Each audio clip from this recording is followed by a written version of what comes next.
You get any of that? Like people on vacation over Labor Day weekend? Do I get any, or do I know people?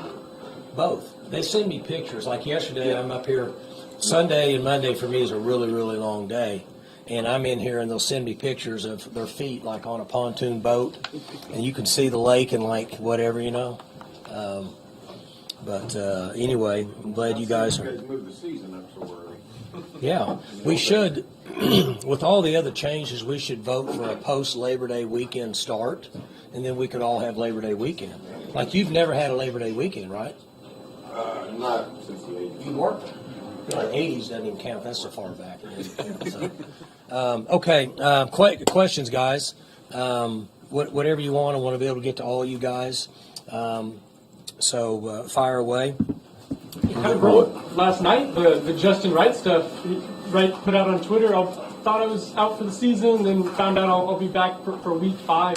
Is that the timeline that you have too? Just I be didn't back know for week 5? anything about any of that. I hadn't seen it. Where'd that come from? He just put it out on Twitter about 10 o'clock. I don't know what the accuracy is of that. You guys, I've told you before, I got a C in biology in college, barely. So from the medical standpoint, I'm not sure. Originally, I was told late Saturday night that he had a pretty severe injury, and then I was told early this morning that it's not as severe. Timeline, I'm not sure. Anything change in your evaluation of the quarterbacks after looking at the film? No, they played good. I don't know the stats. Somebody 30 of 47 or 8-ish, 300-something yards or something. I'm not sure what it was combined, but if that was one person, you would say that's a pretty good day. It just looks a little odd being 3 people, but they all 3 played pretty well. Same plan this week in terms of splitting things? Yeah, we're going to practice all 3 of them and distribute reps based on what we think it should be, the way they played.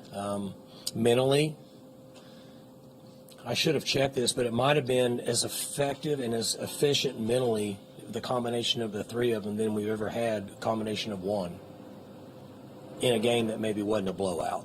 Sometimes we play, and if we blow teams out, then they don't make a lot of mistakes. But sometimes if you're in pressure situations as a quarterback, you might make mental mistakes based on the circumstances. So I know that we graded really, really high from an MA standpoint, quarterback-wise. How do you decide the order of which one's going to go out first, which one's going to come out second, which one third? What about it? How do you decide the order, like which one's going to go out first, second? During the week of practice, we used, just watching August and kind of what we thought was the best feel for our team. Mike, is there a time you'd like to have this decided by?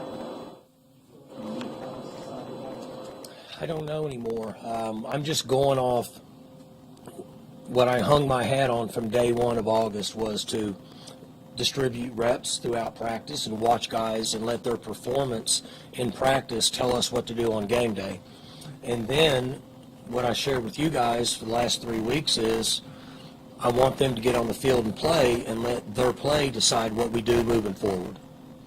And that's really as upfront as we have been with them and the team, and I have been with you. Is there a specific trait you're looking for in these game reps throughout it to kind of help you decide as time goes on? Just production and understanding the offense, being efficient, distributing the ball to the players that we think give us the best chance to score points, which we've always done here. So what we're doing with multiple guys is no different than what we've done with one guy. Did you get feedback from 3 quarterbacks about how they felt about getting ready and the order and how things kind of played out on Saturday? Their opinion on it?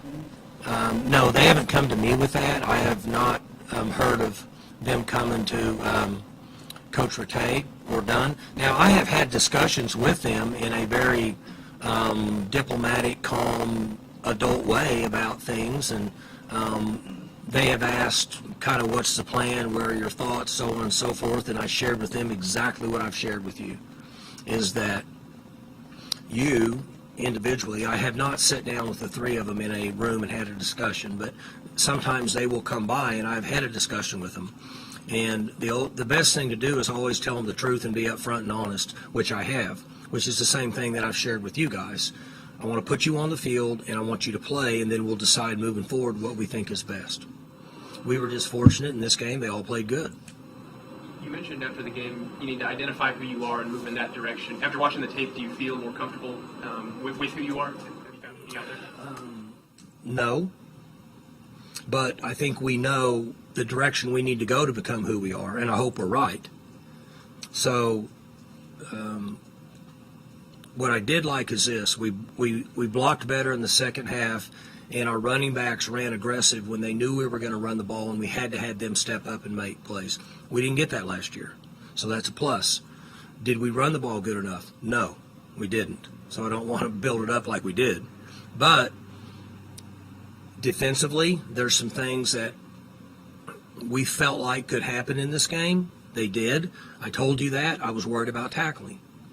So we have to really work hard this week on ways to improve tackling. It's not going to fix itself in 1 week. And your question should be, then why did you do it? I wasn't sure. I was worried about it. I leaned towards the health of the team prior to the first game. So those are the two things that we need to work on and improve this week. There's always going to be other things, but those are the things that we need to improve on. Physicality, covering guys up, being able to rush the ball even better, and then tackling on defense. Follow-up question off that, on finding your identity. I thought during the game the clock rules and maybe their first drive and how they held the ball a little bit there probably changes your mindset a little bit, because it looked like they got away, the offensive staff got away from the run, went more heavily pass, obviously went more heavily pass with Bowman. But through all that, the new clock rules and everything, do you kind of find a way to navigate how you want to operate your game plan, especially on the offensive side? So the about 6 to 7 plays on each side of the ball is what we're seeing the difference. Did I tell you guys that already? So the study from the week is, well, the week 0 games was about 5 plays each side less on a national average. As of yesterday, with the national average, 6 to 7 plays less on each side of the ball is what we got, based, I'm guessing, because of the clock.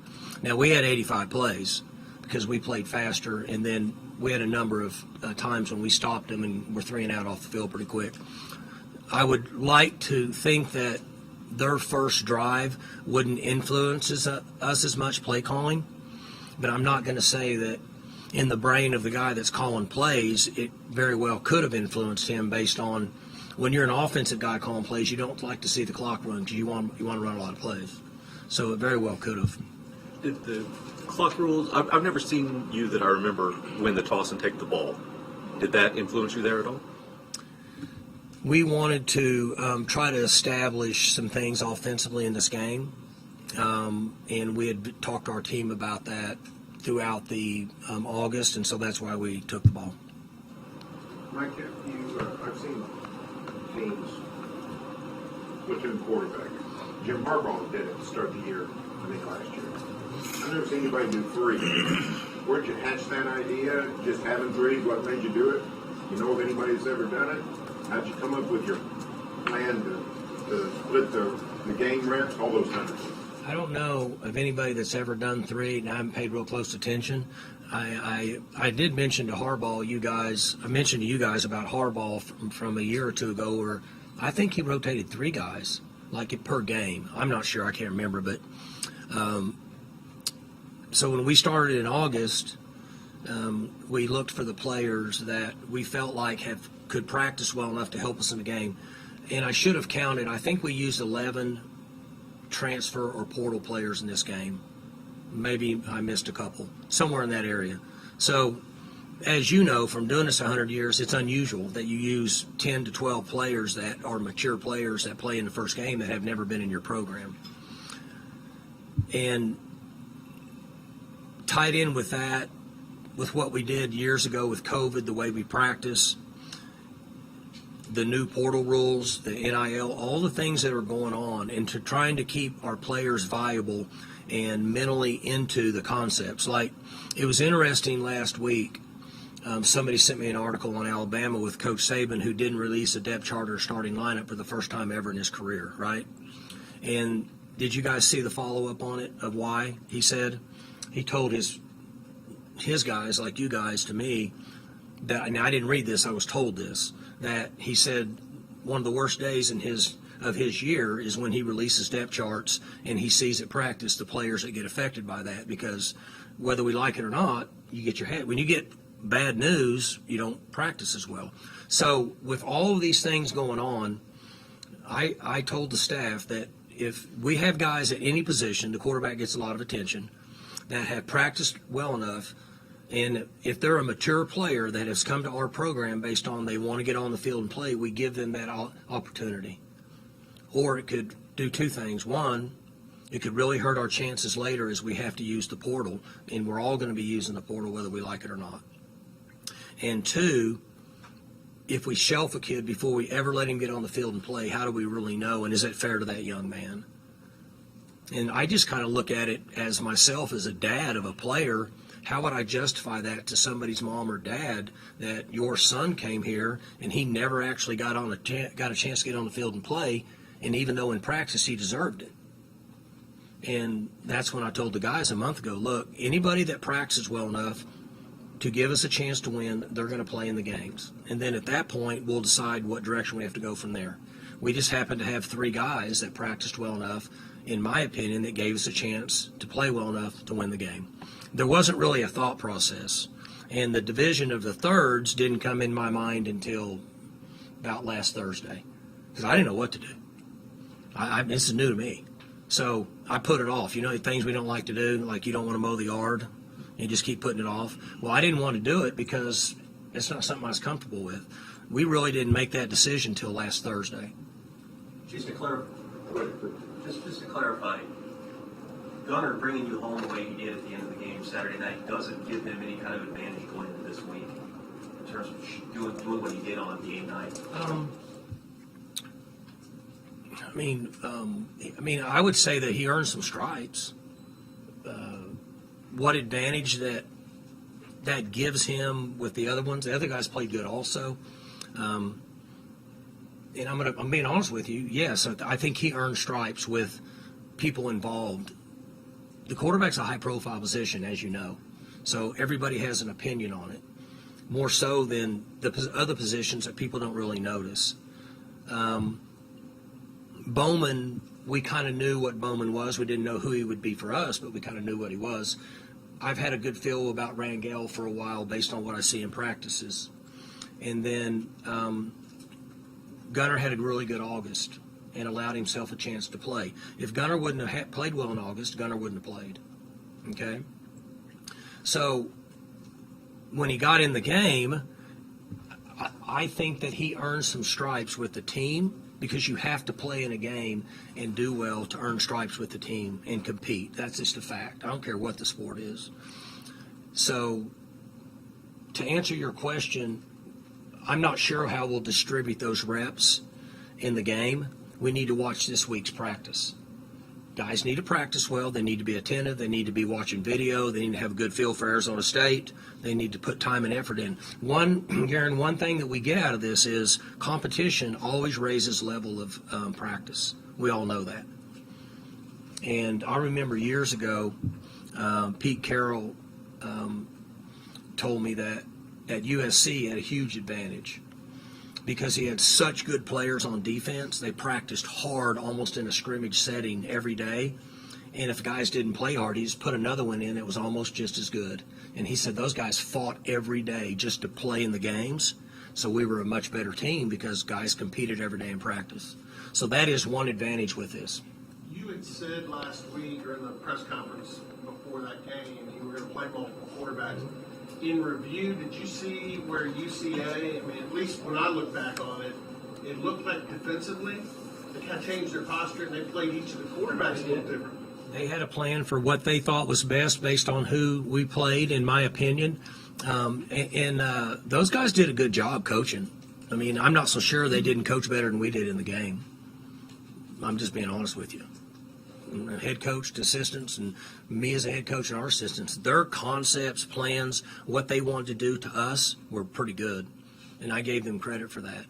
So it looked like to me they had a plan for each guy because it was a little different. My memory is 10 years ago, maybe it was 2012. You had three quarterbacks that were fairly competitive and even, and we didn't know what you were going to do, and you didn't seem to have a clear 2012. blunt wall shelf, Yeah. basically. We named it started in the spring. You did. Right. But you ended up playing three quarterbacks that year. Some was injury, some was not. That's right. But you never platooned. Did you ever consider, before this year, just actually going to a platoon for an extended period of time? So if you take the injury out of what happened back then and put that forward now, the circumstances around college football, we would be playing both of them. And again, I'm going to go back to this. I'm being honest and upfront about this. There's a part of me that feels like, based on the transfer rules, that I have to be upfront and as honest and give every young man a chance for the longevity of our program. More so than ever. I'm just being honest. I mean, I could say that's not true, but that's kind of part of my reasoning for this. Until they prove to us there's somebody that's ahead of them and better, we need to go that direction for more. And that could happen at any time, but as of now, it hasn't happened. How good was it to see some young guys and maybe some guys who haven't stood out in the past? Nick Martin, Nathan Latu. I thought DJ McKinney at corner was. I mean, you got some new names popping up on that side of the ball. We need to improve in the two things that I started the press conference with today, but I will say this: our guys played really hard and competed, and we have young players. I know Latu's not, but we have a number of young players in this program I feel really good about that played at somewhat of a high level based on being out there for the first time, and those guys should get better each week. With Latu, I think you mentioned after the game that he was one of those guys last season, just kind of right on the verge. What's something that gets a guy over that verge? Well, with Nate, a lot of times he fought himself, and he's matured a lot. He's grown a lot over the last 6 months, and that's helped him. And he only had one play in this. Sometimes Nate would get beat on a block and get stuck, and then he would get mad. And like he would just, the play's going on, even though the ball carrier might be over where Sean is, the play's going on, and so he wouldn't stop and run and chase the ball like he has to because he's mad at himself. When now he had two wrongs instead of trying to make it right, which is okay, you got blocked. The other guy gets a chance. Run and get over there. And then just the mental approach with him, he's so much better now and had a good game. He caught himself one time. We got it on video. He did just that. So we all resort back to who we are, and it's hard to break old habits. So he got blocked and got pushed. The ball was going sideways, and he started like this. Then he took off and ran. And he realized, I'm loafing. This is what they told me not to do. But it took 2 steps before he realized it. That was a plus. So he's coming around. He's going to be a really, really good player if he stays strong mentally and continues to compete. He's going to be a good player for us. I think Brian Norton said that he was unblockable if he wanted to be. Nate was. Did you see that when you watched that? Yeah, at times. He's really quick for the position he plays, and so big guys trying to get hands on little guys, quicker guys, not always easy. When he stays in his box with his technique and his assignment and doesn't get out of control, he's a good player, and he's going to get better and better and better and better. Fortunately, we have some depth at his position, so he has the opportunity to play really hard, and if he gets tired, he can come out. And that's what we're looking for from Latu. Robert brought up Nick Martin. What kind of growth have you seen from him when you talk about young guys? Trying to become a leader early in his career, which is really encouraging. So, we brought Nick in here. You're East Texas, a little bit undersized, tough, would strike you, old school player. You don't see a lot of guys like that anymore. Some people weren't sure if he's going to be big enough or would actually be able to not be a tweener at his position. But he could run. He loved football and would play the game violently. And that's what we liked about him. And he's got a long ways to go. He's just playing. But he's also starting to try to be a leader. by his actions and bringing guys along with him, which is a positive. Mike, on Saturday you said the run game was good in the fourth quarter, but you need that performance to start in the first. Mm-hmm. Is there anything the offensive line has to do to get to that level? We just got to keep doing the same things and doing better. I know people say, well, it's not working as good as you want it to. The worst thing we can do is try to do something different, because then we probably won't be any good at anything. We were good at a few things. We have to get better, and we've got to continue to tighten down our package and hold the players accountable for these plays, and then have a physical, aggressive toughness and not get out of our box and get better at what we're trying to get better at. If there was a short, quick solution like that, I would have used it last year, starting about game 2. I mean, you know what I'm saying? So just, in my opinion, we just got to get better at what we're trying to accomplish. Do you expect Preston Wilson back this week? He will travel with the team, yes. Mike, if you're about to play a team that uses 3 quarterbacks, what kind of a conundrum would that cause for your defensive staff?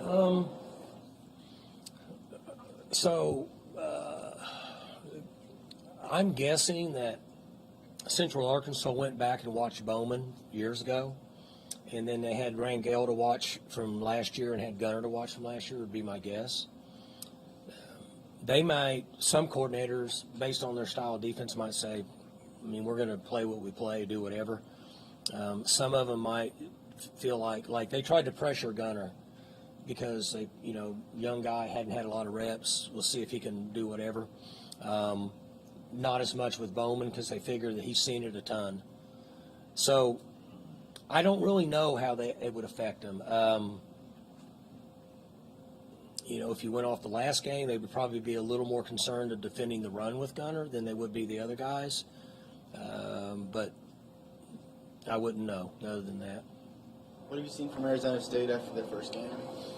So they're playing. They're more active on defense than when we played them before. They have some mid-range body types. I haven't even looked, but I don't have their depth chart with me. But there are 5 techniques. They're rush guys, 225-ish to 240-ish in that area. Long, rangy guys that are very active. Their linebackers are running well. Their scheme and concept is what y'all saw when we played Boise. They're going to play a lot of man. They're going to play close in the middle. They're going to play man. And they played good man in the last game. They have a young quarterback that's very athletic and has got a cannon. He threw a ball in a game the other day and hit a kid on a post route like 65 yards. So he's going to be a young, active, strong player and can move around. So, it's first game, but just my opinion in watching them is they're more active than they were when we played them last year. It's strange knowing you played them last year, playing them this year. Next year they're going to be in your conference. Mm-hmm. What do you think of that dynamic? Yeah, haven't gotten used to it yet. It's going to take a while.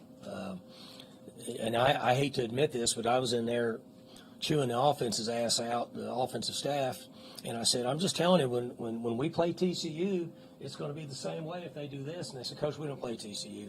And I was like, well, shit, if we play TCU, I mean, and I was on a roll, you know what I'm saying? You remember when in Animal House when the Germans bombed Pearl Harbor? And they said, the Germans? And they said, yeah, forget it, he's on a roll. Well, I was in the Germans bombing Pearl Harbor, and one of the young coaches go, Coach, we don't play TCU. I'm like, well, if we played them. Because they played some 3 down in this game. See, they didn't play this defense last year. They played an odd front with a stand-up guy. This was a new defense. And there's TCU did it, so I was using them as an example of, if we do that, they're going to kick our ass like they just kicked our ass, and we don't play them. So I haven't quite adjusted to it, to be honest with you. It just hadn't got there with me. But I will say that, we had a couple teams that are coming in our league, had some pretty impressive wins. Good for the Big 12. So For now, Mike, they're in a league that's literally disintegrating. Cal and Stanford made it, I don't know if you even noticed Friday. They're down to 2. They're going away. Are you sad about that at all? Sure. What, 108 years or something? I mean, we talked about this earlier, and I guess the Rose Bowl is going to go away, but it's hard for me to not think the Rose Bowl is coming on at 4 o'clock, and the Big Ten and the Pac-12 isn't going to play in the game, and the sun's going to set, and it's just hard for me to not feel that. I'm not a big fan of anything going on, but I don't have anything to do with it. It's going to happen. They don't make a difference what I think. But it is very unusual, and it's just hard to think that Stanford's going to go play a league game in Miami at some point. It's just hard, but it's the way it is. Chad, Linebacker addressed this way back on the media several weeks ago when he was asked about, 2 years ago, this was your league. Everyone was wondering about your right after what happened. Right, sure. You in Texas, and it was interesting to hear him respond sort of sympathetically. I'm sympathetic. Yeah. I mean, it breaks my heart for Oregon State and Washington State. Yeah. I mean, in Oregon State, that guy's done a good job. When we played them out there a few years ago, we could tell that they were getting better. And then I think they're ranked now. I don't pay attention to it, but somebody said, aren't they ranked? Yeah. I just, and they built a new stadium, right? Or redid their stadium and all that. I mean, it's just heartbreaking, but, it's a tough deal. When I think of OSU and Arizona State, I think of Dirk Cutter. Mm-hmm. Came here and took the job and then bugged out. For 24 hours. Yeah. And you were sort of in the middle of it. Mm-hmm. What do you remember about that time and how it all played out and how it all turned out? That was when they hired Les, correct? So I was just kind of a backseat guy. They were basically doing me a favor, being nice to me. They weren't really, in my opinion, putting me in a position to hire me, which they shouldn't have. And but we had just gotten fired at Maryland. I was out of a job. And I felt like if Les got the job, that I would have a chance to come and work for him. But then I got the word that Cutter got the job, or he was walking around. Somebody had him on campus, right? So they pretty much thought it was his job, which I guess he took it and then went the other direction. And then after that is when Les got the job. That's what I remember. And then Les called me. I don't remember how soon after that. It wasn't long. And offered me a job here, which I was very thankful for. And then, the rest is history. Anything else for Coach? How difficult is it to prepare for a freshman quarterback? As a guy, he's played one game, but he's had a high school career. He comes in, kind of a phenom, kind of a highly recruited guy. How difficult is it to prepare for a guy that has so few reps in college? You can watch his high school stuff and get a feel for what he can do. Now, high school's one thing, the sub is another. I get it, but most guys that have what I would call, he has dynamic ability. And generally what they do in high school, they're going to transition that into college. I don't know at what year, what point, but at some point that's what they're going to do. And he has video and a history of plays that are what I call dynamic for his position. And so you don't usually get that out of them. That's what they're going to do. There's guys that do that. Like, unfortunately, we watched Kyler Murray do it. Like, he did it in whatever junior high or mid-high, whatever they call it down there. And then in high school he did it, and then in college he did it, and he's still doing it in the NFL. Not as much because they're faster, but still doing the same kind of dynamic plays. That's what you're getting with him over his career, in my opinion. No Justin Wright. How do you feel about your linebacker depth? We had, this is one of the positions I said I feel good about having a solid two deep. Well, we're not that way now. But we're okay. We've got enough guys that we can rotate in and play, in my opinion. I would always like to have two deep, but I feel good about some of the other guys that we've worked there. We should be fine. But hopefully we can get him back sooner than later. Good? All right, thank you.